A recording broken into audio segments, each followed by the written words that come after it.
ಯಾರ್ಯಾರು ಗೊತ್ತಾಗ್ಲಿಲ್ವಲ್ಲ, ಮುಖ ಬೇರೆ ಆ ಕಡೆ ತಿರ್ಸ್ಕೊಂಡಿದಾರೆ. ದೀಪಾ ಸ್ವಲ್ಪ ಈ ಕಡೆ ತಿರುಗಿ ನೋಡಮ್ಮ. ನಾನ್ ಯಾಕೆ ತಿರ್ಗ್ಬೇಕು? ನಾನ್ ಬೇರೆ ಯಾವ್ದಾದ್ರು ಆಟೋನ ಹುಡ್ಕೊಂಡು ಹೋಗ್ತೀನಿ. ದೀಪಾ ಇವತ್ತು ಆಟೋ ಬಸ್ಸು ಎಲ್ಲ ಬಂದು ಸಾಯಂಕಾಲ ಗಂಟೆ ಏನು ಸಿಗಲ್ಲ. ನೀನ್ ಕೇಳ್ಕೊಂಡೆ ಅಂತ ನಾನು ಬಂದೆ ಅಷ್ಟೇ. ನೀನು ಇವ್ರ ಜೊತೆ ಹೋಗು, ನೋಡಕ್ಕೂ ಒಳ್ಳೆಯವ್ರ ತರ ಕಾಣಿಸ್ತಾರೆ. ಬರೀ ನೋಡಕ್ಕಲ್ಲ ಸರ್, ತುಂಬಾ ಒಳ್ಳೆಯವ್ರು ನಾವು. ಆದ್ರೂ ಕೆಲವ್ರು ಯಾಕ ನಮ್ಮಲ್ಲಿ ಕೋಪ ಮಾಡ್ಕೋತಾರೆ. ನಿಮ್ ಮೇಲೆ ಯಾರು ಸರ್ ಕೋಪ ಮಾಡ್ಕೊಂಡಿರೋದು? ಹೋಗ್ಲಿ ಬಿಡಿ, ಈಗ ಯಾಕ ವಿಷಯ? ನನ್ಗಿರೋ ಸಮಸ್ಯೆ ನಾನೇ ಬಗೆಹರಿಸ್ಕೊತೀನಿ. ನೀವೊಂಚೂರು ಈ ಕಡೆ ತಿರ್ಗ ಕೇಳಿ. ಯಾಕಮ್ಮ ದೀಪಾ, ಯಾರ ಮೇಲೆ ಕೋಪ ಮಾಡ್ಕೊಂಡಿರ್ತಾರ ಆ ಕಡೆ ತಿರ್ಕೊಂಡಿದ್ಯಾ? ಸ್ವಲ್ಪ ಈ ಕಡೆ ತಿರ್ಗು.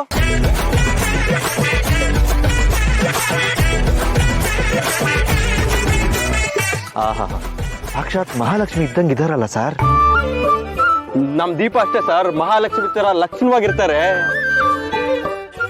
ಬನ್ನಿ ಮೇಡಮ್, ಕುತ್ಕೊಳ್ಳಿ. ಬಾ ದೀಪಾ, ಹತ್ತು ಬಾ, ಟೈಮ್ ಆಗ್ತಾ ಇತ್ತು.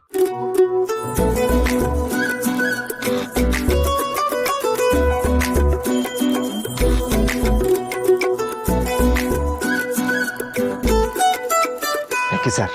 Thank you. ಯಾಕೆ? ಅದು ನನ್ ಕೈಲಿ ಇಂಥ ಪುಣ್ಯದ ಕೆಲಸ ಮಾಡಿಸ್ತಿದ್ದೀರಲ್ಲ ಸರ್, ಅದಕ್ಕೆ. ಥ್ಯಾಂಕ್ಸ್. ನಾವ್ ಹೇಳ್ಬೇಕು ಸರ್ ನಿಮ್ಗೆ, ಎಷ್ಟು ಒಳ್ಳೆ ಮನ್ಸು ಸರ್ ನಿಮ್ದು. ಅದೌದು ಬಿಡಿ.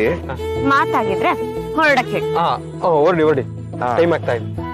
ಸರ್, ಕಾನ್ಸ್ಟೇಬಲ್ ಜಯರಾಮನ್ ಮಗಳು, ಸ್ವಲ್ಪ ಹುಷಾರು. ಏನ್ ತಲೆ ಕೆಡ್ಸ್ಕೊಬಿಡಿ, ಜಪಾನ್ವಾಗಿ ಕರ್ಕೊಂಡು ಹೋಗ್ತೀನಿ.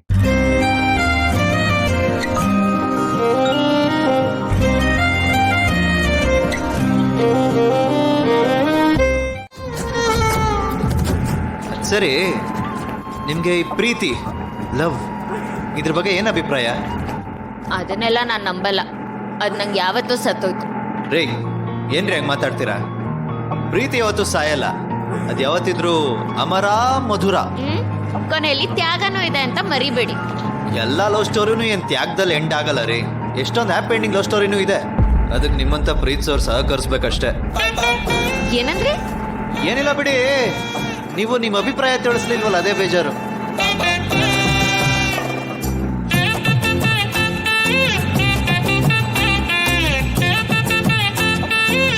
ದೀಪಾ ಅವ್ರೆ, ಏನು?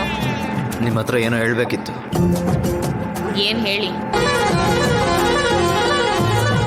ನಿಮ್ಮನ್ನು ನಾನು ತುಂಬಾ ಪ್ರೀತಿಸ್ತಾ ಇದ್ದೀನಿ. I love you so much. ಏನಾದ್ರು ಮಾತಾಡ್ರಿ.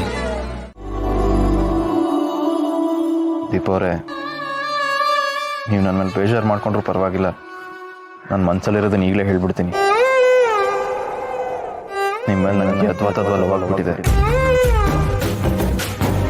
ಪ್ಲೀಸ್ ನನ್ನ ಕ್ಷಮಿಸಿ, ನನ್ನ ಪ್ರೀತಿ ಒಪ್ಪಿಕೊಳ್ಳಿ.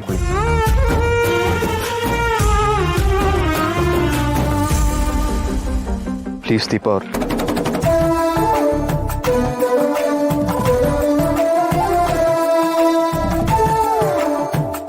ಅಣ್ಣ, ನನ್ನ ಹೆಂಡತಿಯಲ್ಲಿ ಈ ಕಡೆ ಹೋದ್ರು ನೋಡಿ. ಓ, ಅಲ್ಲಿ ಯಾವಾಗ ಹೋದ್ರು? ಲವ್ ಗಿವ್ ಅಂತಿದ್ರಲ್ಲ, ಅವಲೇ ಹೋದ್ರು. ಅಂದ್ರೆ ನಾನು ಹೇಳಿದ್ದೇನು ಕೇಳಿಸ್ಕೊಳ್ಳಿಲ್ಲ.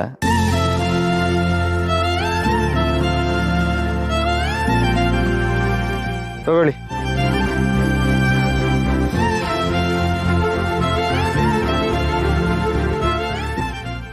ಕೇಳ್ದೆ ಬಂದ್ರೆ ಗಾಬರಿ ಆಗಲ್ವಾ? ಯಾಕೆ ಗಾಬರಿ ಆಗ್ಬೇಕು? ನಾನೇನ್ ಮನೆ ಬಿಟ್ಟು ಬಂದಿದ್ದೀನ? ಅದನ್ನ ಮಾಡೋದು. ಏನಂದ್ರೆ? ಏನಿಲ್ಲ, ಹೊರಡೋಣ ಅಂದೆ. ಬನ್ನಿ.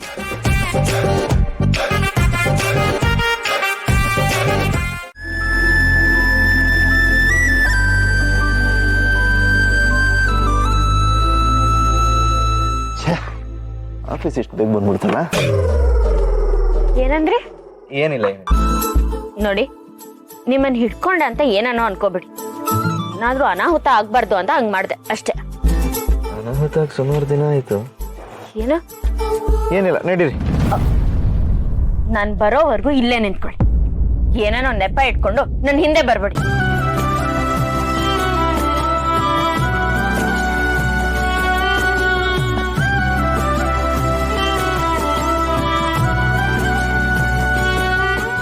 ನಿಂತ್ಕೊಂಡು ಏನ್ ಮಾಡ್ಲಿ ನಾನು?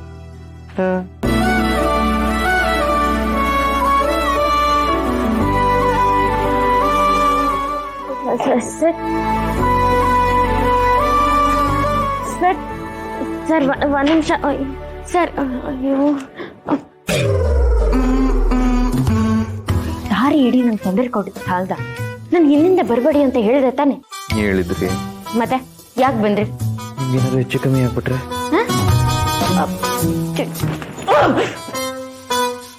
ಸರ್ ಸರ್ ನಾನು ಹೆಡ್ ಕಾನ್ಸ್ಟೇಬಲ್ ಜಯರಾಮ್ ಅವ್ರ ಮಗಳು ಅದೇನೋ ಡಾಕ್ಯುಮೆಂಟ್ಸ್ ಇದೆ ತಗೊಂಡ್ ಬಾ ಅಂತ ಕಳ್ಸಿದ್ರು ಇದೇನೋ ಕೊಟ್ಟಿದ್ದಾರೆ ನೋಡಿ ನೋಡಮ್ಮ ಈಗ ಲಂಚ್ ಟೈಮು ಇನ್ನು 1 ಅವರ್ ಬಿಟ್ಟು ಬಾರಮ್ಮ. ಅಲ್ಲ ಸರ್ ನೋಡಿದ್ರ ನಮ್ಮ ಅಪ್ಪನ ಕೆಲಸ ಎಲ್ಲ ನಿಮ್ಮಿಂದಾನೇ ಹಾಳಾಗಿದ್ದು ಬೆಳಿಗ್ಗೆ ಮನೆಯಿಂದ ಹೊರಟಿದ್ದು ಮಧ್ಯಾಹ್ನ ಊಟ ಟೈಮ್ ಕರ್ಕೊಂಡ್ ಬಂದಿದ್ದೀರ ಏನ್ ಕೆಲಸ ಹಾಳಾಯ್ತ್ರಿ ಏನಿಲ್ಲ ಲಂಚ್ ಬ್ರೇಕ್ ಮುಗಿಸ್ಕೊಂಡ್ ಬನ್ನಿ ಅಂತ ಹೇಳಿದಾರೆ ಅಷ್ಟೇ ಬನ್ನಿ ನಾವು ಒಟ್ಟಿಗೆ ಊಟ ಮಾಡಿ ಎಷ್ಟು ದಿವಸ ಆಯ್ತು ಕೈ ಬಿಡ್ರಿ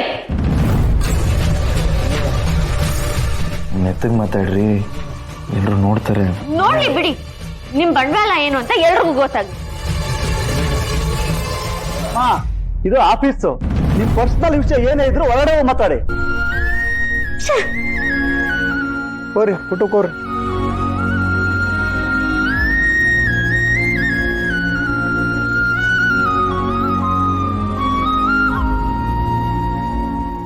ನೋಡೋದಾ ಕೆಲ್ಸ ಆಗದೆ ಹೆಂಗ್ರಿ ಓಡಾಕಾಗುತ್ತೆ ಅವ್ರ ಪಾಪ ಊಟಕ್ಕೆ ಹೋಗಿದ್ದಾರೆ ನೀವು ನಂಗೆ ಊಟ ಕೊಡಿಸ್ರೆ ಇಷ್ಟೆಲ್ಲ ಹೆಲ್ಪ್ ಮಾಡಿದೀನಿ ನಾನ್ ಕೊಡ್ಸ್ಬೇಕಾ ಯಾಕೆ ನಿಮ್ ದುಡ್ಡಲ್ಲೇ ತಗೊಂಡ್ ತಿನ್ನಿ ಆಯ್ತು ಬಿಡಿ ನಾನೇ ಇಬ್ರಿಗೂ ಸೇರಿಸಿ ತಂದ್ಬಿಡ್ತೀನಿ ನನ್ಗೇನ್ ಬೇಡ ಮತ್ತೆ ನಡ್ಕೊಂಡಿರ್ತೀರಾ ನಂಗೆ ಹಸುವಾದ್ರೆ ನಾನೇ ಹೋಗಿ ತಗೊಂಡ್ ಬಂದು ತಿಂತೀನಿ ಎಟಿಟ್ಯೂಡು ಇರ್ಲಿ